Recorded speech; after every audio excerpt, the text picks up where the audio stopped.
Okay so bird eye view series में अब बारी है एसएम का चैप्टर नंबर 2 यानी कि स्ट्रेटेजिक एनालिसिस और उसमें भी एक्सटर्नल एनालिसिस चैप्टर के बारे में शुरुआत करने वाले हैं। ओवरव्यू सीरीज है, 100% कवरेज नहीं होगा लेकिन मोटा मोटा बहुत सारे पॉइंट्स कवर होने वाले हैं। चलिए शुरुआत करते हैं। लर्निंग आउटकम्स कौन कौन से होंगे? By the end of this chapter you should be able to understand why the external environment is critical for the strategic analysis. क्यों एनवायरनमेंट हमारे लिए क्रिटिकल, स्ट्रेटेजिक एनालिसिस के लिए क्रिटिकल फैक्टर बन जाता है। Identify the key elements of the domestic macro environment using the tools like PESTLE, PESTLE या फिर पेस्टल, जो बोलना है बोल सकते हो, स्पेलिंग सेम ही रहता है। हाँ, उसके बाद आइडेंटिफाई द की एलिमेंट्स हो गया। उसके बाद learn how to learn how to position business in industry through effective industry analysis। मतलब कि बिजनेस करना है, कौन सा इंडस्ट्री में कौन सा बिजनेस करना है हमें, वो कैसा पता चलेगा? एक्सटर्नल एनालिसिस करेंगे, उसके बाद तो डिसीजन लेंगे ना भाऊ।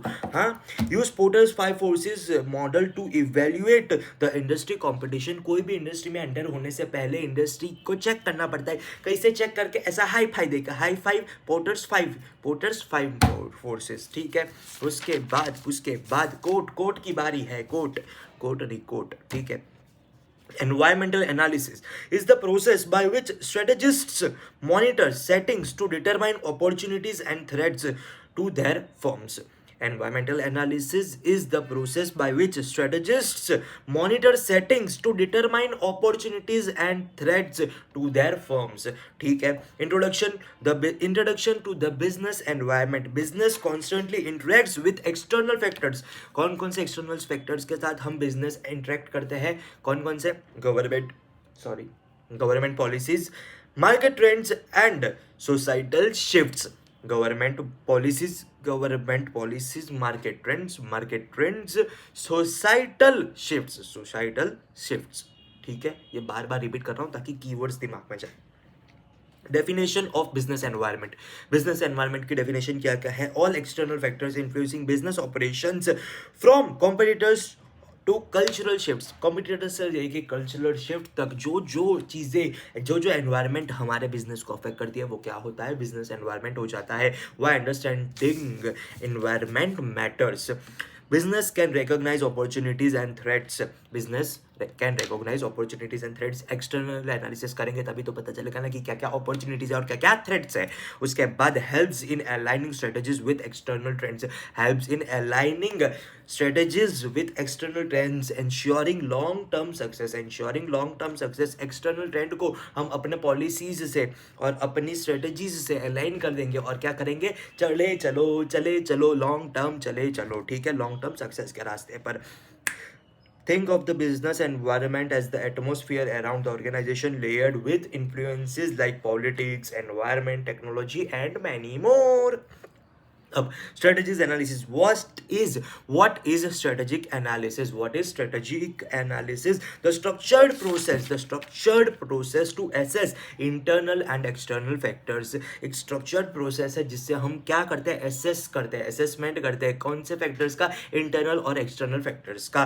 aim at gathering actionable insights for strategic planning। बहुत सारे insights, बहुत सारा डेटा हम भेगा करते हैं, इकट्ठा करते हैं, ठीक है, भेगा करते हैं और उसके बाद क्या करते हैं? उसको प्लानिंग करके स्ट्रेटेजी में डेवलप कर देते हैं। Why is it important? Inform decision making के वास्ते। मतलब अगर ज़्यादा डेटा होगा हमारे पास होगा, ठीक है, तो हम क्या करेंगे? एक अच्छा सा डिसीजन ले पाएंगे, इन्फॉर्म्ड डिसीजन मेकिंग। उसके बाद रिस्क मिटिगेशन। अगर अच्छे से डिसाइड किया है हमने, ठीक है, तो रिस्क क्या होगा? मिटिगेट कर पाएंगे, रिस्क को कम कर पाएंगे। अगर रिस्क ज़्यादा है तो उसको कैसे डील करना है वो भी हम नक्की कर पाएंगे। और कॉम्पिटिटिव एडवांटेज लेके मतलब क्या है? Helps business adapt to change faster than competitors. मतलब कॉम्पिटिशन ऐसा चेंज करने का सोचता है, हम तो चेंज हो गए, ठीक है। तो इसलिए क्या क्या जरूरी है? स्ट्रेटेजिक एनालिसिस जरूरी है। और क्यों जरूरी है? सबसे पहले इन्फॉर्म्ड डिसीजन मेकिंग के लिए, उसके बाद रिस्क मिटिगेट करने के लिए और कॉम्पिटिटिव एडवांटेज के लिए। क्या? Informed decision making, risk mitigation and competitive advantage ऐसा मतलब कॉम्पिटिटिव एडवांटेज ऐसा याद रखने का स्कीम है लाला।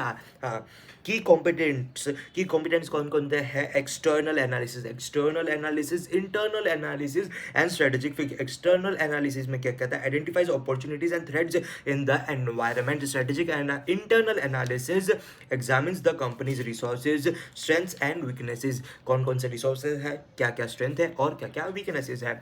Strategic fit combines both analysis to ensure strategies aligns with business context.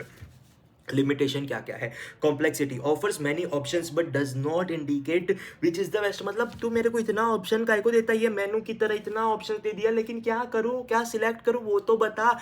क्या बेस्ट है वो नहीं बता रहा है, ठीक है। और टाइम कंज्यूमिंग, इतना सारा डेटा इकट्ठा करने में, एनालाइज करके डिसीजन लेने में इतना टाइम जाता है ना बाबा, तो may slow down the decision and delay action. मतलब ऐसा डिसीजन में इतना ज़्यादा टाइम लग गया तो उसको स्लो डाउन कर दिया, डिसीजन मेकिंग प्रोसेस को, और जो एक्शन ले पाते ना उसको डिले कर दिया, उसको लेट कर दिया ना। क्यों? क्योंकि टाइम यहाँ पे लग गया ज़्यादा एनालिसिस करने के चक्कर में। स्टेप्स टू स्ट्रेटेजिक एनालिसिस कैसे करेंगे? स्टेप बाय स्टेप, ठीक है। इसमें ऑर्डर मेंटेन रखना पड़ता है। Identify environmental factors. पहले तो देखो एनवायरमेंटल फैक्टर्स कौन कौन से हैं, उसको आइडेंटिफाई करो। Assess political, economic, social, technological, legal and economical factors. Understand the internal factors. सबसे पहले क्या करो? Identify the external environmental factors identify करो। उसके बाद क्या करो? अंडरस्टैंड करो खुद को, understand internal factors, analyse resource, capabilities and market position. और उसके बाद क्या करो? देखो दोनों हालात देख लिया, उसके बाद देखो कि भाई क्या क्या स्ट्रेटेजीज अल्टरनेटिव्स है हमारे पास, क्या क्या ऑप्शंस अवेलेबल है, ठीक है। Compare options to choose the best path forward. Visual representation, external analysis identifies opportunities and threats, internal analysis highlights the strength and weaknesses, combined shapes vision, goals and strategies. Business and the external environment, business and the external environment यानी कि macro versus micro environment. Micro environment immediate surroundings affecting business operations directly. मतलब business को directly जो जो चीज़ें affect करती है वो है माइक्रो एनवायरमेंट, यानी कि suppliers, competitors, customers and local community. Macro environment larger level external factors shaping the business landscape, यानी कि national economy, global trade trends, technological advances. Elements to macro environment पे एक ही बढ़िया चीज़ है, वो क्या है? PESTLE analysis. पेस्ले एनालिसिस का फुल फॉर्म क्या है? Political, economic, social, technological, legal, और यहाँ पे इकोनॉमिक बोला तो यहाँ वहाँ पे एनवायरमेंटल, वरना एनवायरमेंटल बोला तो इकोनॉमिकल, ठीक है। और framework to analysis critical external factors affecting a business. Political में क्या क्या आता है? Government policies, taxation policies, political stability and trade regulations. Examples, make in India, production linked incentives. Economic में क्या कहता है? National income, per head income, per capita income, inflation, interest rates, consumer spending. High inflation might reduce purchasing power affecting our sales. Social में क्या क्या है? Cultural values, lifestyle changes, demographic trends, कौन से एज में कितने बुढ़ाऊ लोग हैं, कितने जवान लोग हैं, ठीक है। उस हिसाब से अपन अपना प्रोडक्ट भी ऐसे मार्केट में लॉन्च कर सकते हैं। एंड एजुकेशन लेवल से, अनपढ़ है, पढ़े लिखे हैं, क्या है? Rising awareness, sustainability, influencing consumer choices. और technological innovation, R&D, research and development, digital transformation and automation. Examples क्या है? AI and robotic automation, shaping resources industries, reshaping industries. Legal में क्या क्या है? Employment laws, competition laws and regulatory compliance. कैसे? Strict laws है या लिबरल लॉज है? लिबरल पॉलिसीज है तो अपने को मजा आएगा, वरना स्ट्रिक्ट है तो अपन सोचेंगे भाई जाना है कि नहीं जाना है। Example, strict consumer protection laws impacting product recalls. उसके बाद एनवायरमेंटल क्या क्या है? Environmental, climate change, energy policies and ecological preservation. Examples, business adopting green energy to reduce carbon footprints. Tools for industry analysis के लिए कौन कौन से टूल्स हैं हमारे पास? तो पोर्टर्स 5 फोर्सेस मॉडल्स, क्या बोला? हाई 5 फोर्सेस मॉडल्स पोर्टर का, ठीक है। डेवलपमेंट बाय माइकल पोर्टर साहब, Michael porter. This model helps business understand competitive pressures and industry attractiveness, threats to new entrants, threats to new entrants, new players, increase competition and reduce profit। ज़्यादा लोग आएंगे तो ज़्यादा profit का बंटवारा हो जाएगा। बैरियर्स टू एंट्री लगाओ इससे बचने के लिए। और क्या क्या हो सकते हैं? High startup cost, strong brand identity of existing firms और lack to access to distribution networks. मैं तुम्हें बेचने नहीं दूंगा, डिस्ट्रीब्यूशन नेटवर्क तुमको दूंगा ही नहीं। उसके बाद bargaining power of buyers, bargaining power of suppliers.